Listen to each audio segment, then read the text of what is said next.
అవసరం లేదు.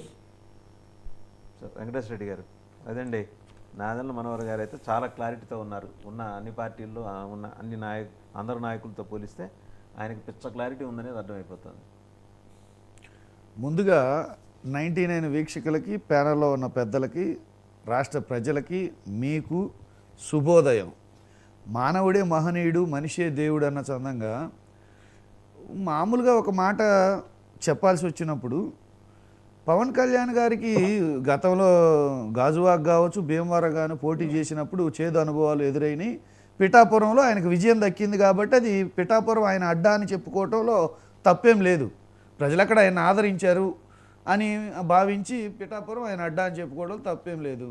ఇంకా వర్మ గారికి ప్రత్యామ్నాయ లీడర్షిప్ దక్కితే మళ్ళీ ఎక్కడ డిస్టర్బెన్సెస్ వస్తాయో అని ఆలోచించి కూటమి ఆ పని చేసి ఉండొచ్చు.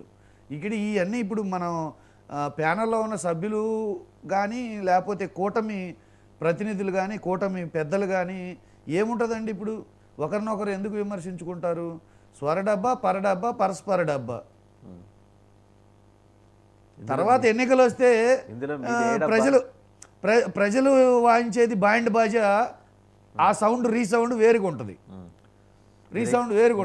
మొన్న మధ్యనే నిన్న మొన్న జరిగిన సంఘటనలు చంద్రబాబు నాయుడు గారు, సాక్షాత్ చంద్రబాబు నాయుడు గారి మీటింగ్లోనే జగన్ గారి ప్రభ ఎలా వెలిగిందో చూశారు.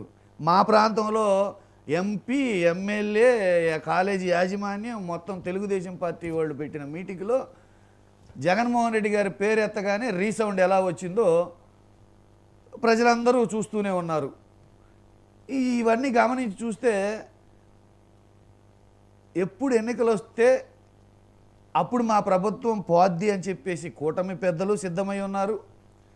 ఎప్పుడు ఎన్నికలు వస్తే అప్పుడు అధికారం వస్తుందని మేము సిద్ధమై ఉన్నాం. ఎప్పుడు ఎన్నికలు వచ్చినా ఈ ప్రభుత్వానికి బుద్ధి చెప్పాలని చెప్పేసి ప్రజలు సిద్ధంగా ఉన్నారు. ఇక్కడ ఎన్నికలు రావడమే తరువాయి. అంటే మీరు అచ్చంగా దానికోసమే ఉన్నారండి, ఎన్నికల కోసమే ఉన్నారా? ఇంక వేరే ఏమి లేవా మీకు? మేము ప్రజా సమస్యల మీద పోరాటం చేస్తున్నాం. ప్రతి సమస్యని వెలుగెత్తి చూపిస్తున్నాం. ప్రజలు ఆల్రెడీ అసలు మేము వెలుగెత్తి చూపించేదాకా ప్రజలు కూడా ఓపిక పట్టట్లా. ప్రజలు ఆల్రెడీ తిరగబడిపోయి ఎక్కడికక్కడ మీటింగుల్లోనే మాట్లాడుతున్నారు.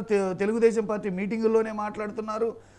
ప్రజలు ఎక్కడికక్కడ వాళ్ళ సోషల్ మీడియాలో కావచ్చు, మీడియా సమక్షంలో కావచ్చు, ఎక్కడా భయపడట్లేదు.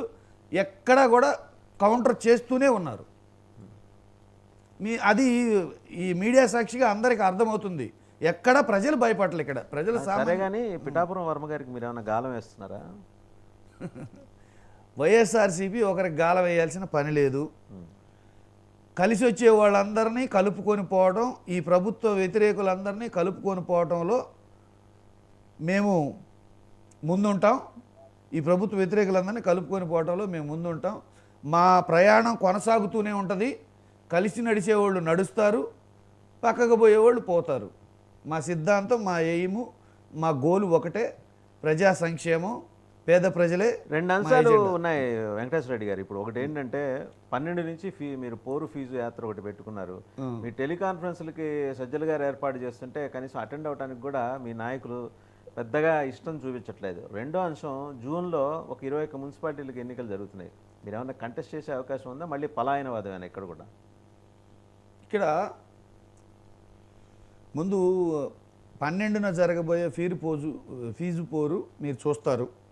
ఇప్పుడు మీరు కాన్ఫరెన్సుల్లో పాల్గొనట్లేదు అది ఇది అంటున్నారు కదా, రేపే కదా దాని ప్రభావం ఏంటో, దాని సెగ ఏంటో కనపడుతుంది 12వ తారీఖు.